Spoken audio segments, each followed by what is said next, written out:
5 things you must do before sleep to wake up with lower blood sugar. You skipped dessert. You didn't eat all night. You're trying.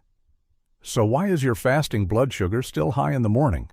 It seems like it makes no sense. You're doing everything right. Maybe you're counting calories, working out more, and yet your numbers are worse before breakfast than they were after dinner. Here's the thing. Your body isn't broken.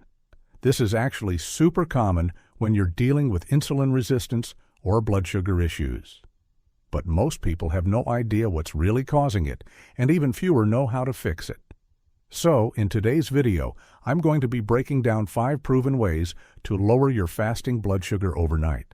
No gimmicks, no complicated diet changes, just real strategies you can try tonight, even if nothing else has worked previously. So let's get into it. I'm Kate, a nutritionist who has helped hundreds of clients who deal with insulin resistance, prediabetes, and stubborn morning glucose spikes. And the 5 things I'm about to share, they work not just for my clients, but for me as well. These are things you do in the evening that are going to lower your fasting blood sugar in the morning. Number 1 is to finish your dinner by 6 p.m. and no snacking afterwards.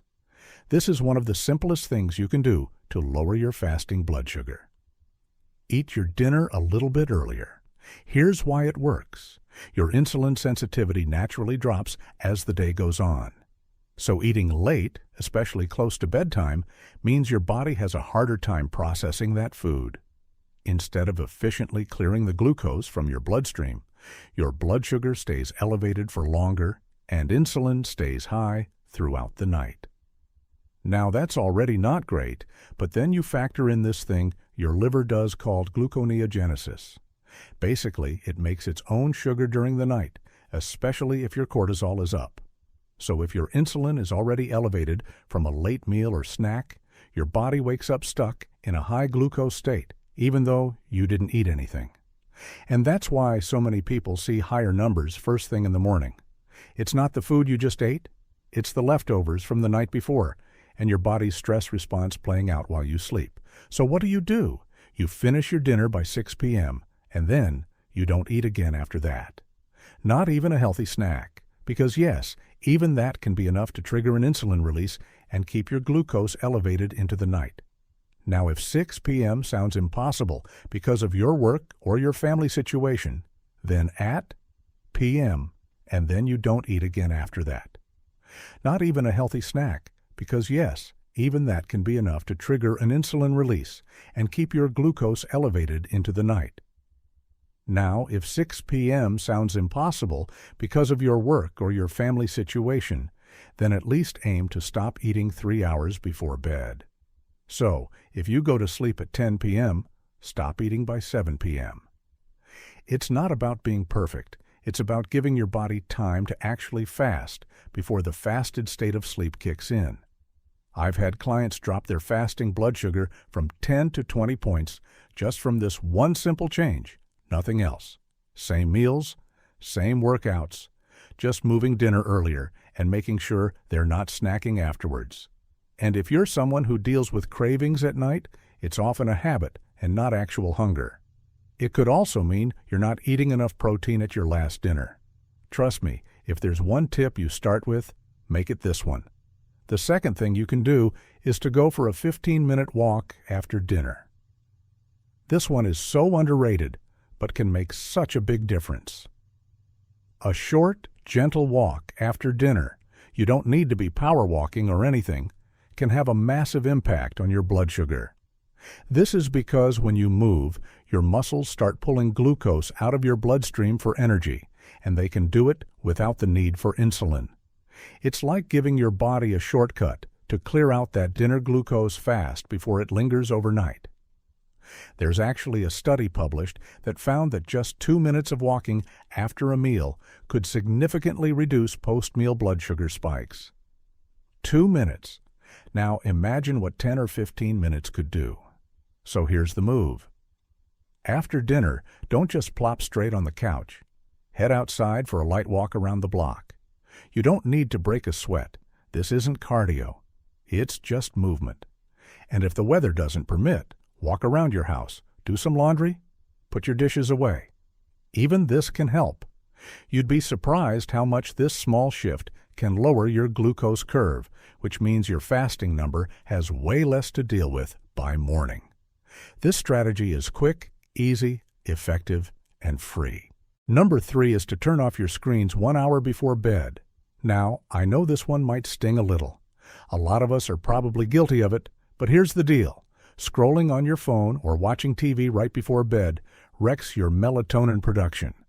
Melatonin is the sleep hormone. When it's power off your screens 1 hour before bed.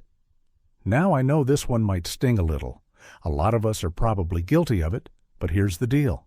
Scrolling on your phone or watching TV right before bed wrecks your melatonin production. Melatonin is the sleep hormone. When it's released, it tells our body that it's time to wind down. But blue light from screens blocks melatonin, delays your natural sleep rhythm, and messes with your deep sleep cycles. And poor sleep is a huge driver for insulin resistance and higher fasting blood sugar. Even just one night of poor sleep can elevate your fasting blood sugar the following morning. And this occurs even in people who aren't insulin resistant or diabetic. So imagine if you are, how bad it can be. Power down all of your screens 1 hour before bed. Use that time instead to stretch, journal, read an actual book, or take a warm shower. Anything that helps your nervous system to relax. And if you absolutely must look at a screen, blue light blocking glasses are going to be your friend. I'll link to the pair I recommend in the description box down below. Sleep is your blood sugar's best friend, and it starts even before your head hits the pillow. Number 4 is to take Inositol before bed. And this one makes a huge difference and, again, super easy to apply. If your fasting blood sugar is stubborn or if you're dealing with insulin resistance, and especially PCOS, Inositol might be your secret weapon. Inositol is a vitamin-like supplement that helps to improve how your body handles insulin.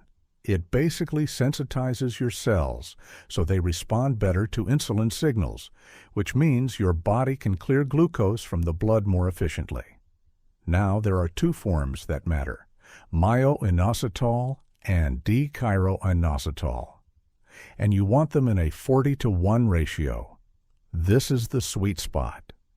Now, I really like Soel Health Synced formula. It has this ratio, and then it has other nutrients that can help as well. It's specifically formulated for women, so I'll put that one in the description box down below if you want to check it out. I'll also link Inositol for men. Like I said, it is especially beneficial for women who have PCOS.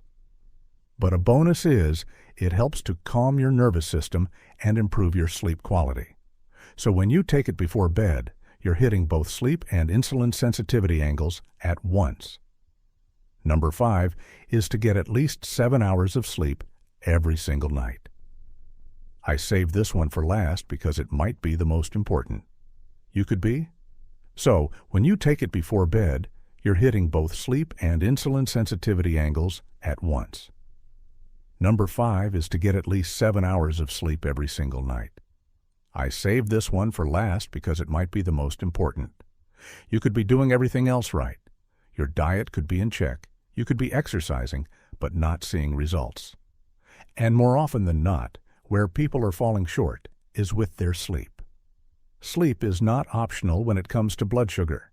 When you don't get enough deep, restorative sleep, your body starts pumping out cortisol to keep you going, and cortisol tells your liver to release glucose.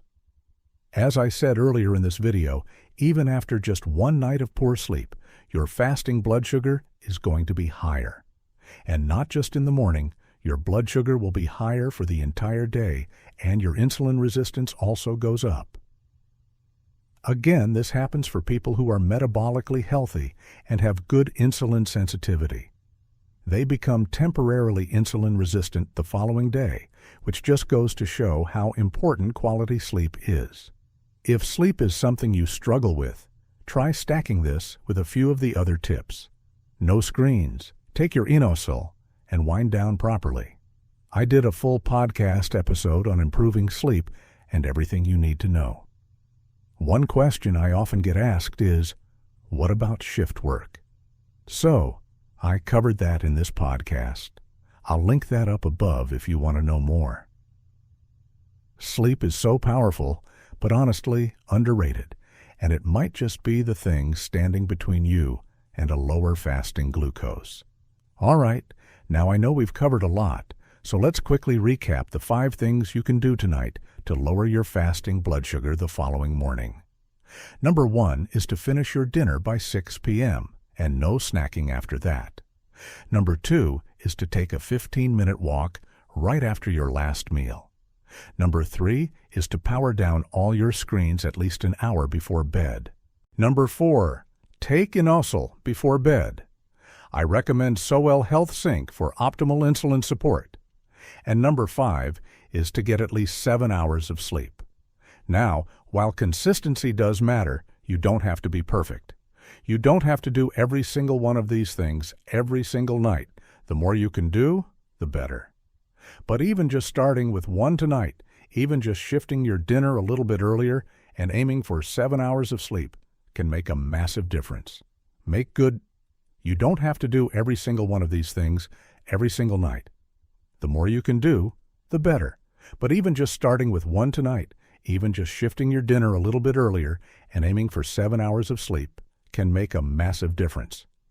Make good choices as often as you can, and that's what's going to add up over time. Now, let me know in the comments which of these you're going to try first. I love hearing from you guys, so let me know down below. And if you did enjoy this video, please make sure you're subscribed because I'm posting videos like this all the time on blood sugar, insulin resistance, weight loss, sleep, all of the good stuff you want to know more about. I post 2 to 3 times per week, usually 1 podcast episode and 2 videos. So make sure you're subscribed so you don't miss an episode. Thank you guys for watching, and I will see you in the next one. Bye.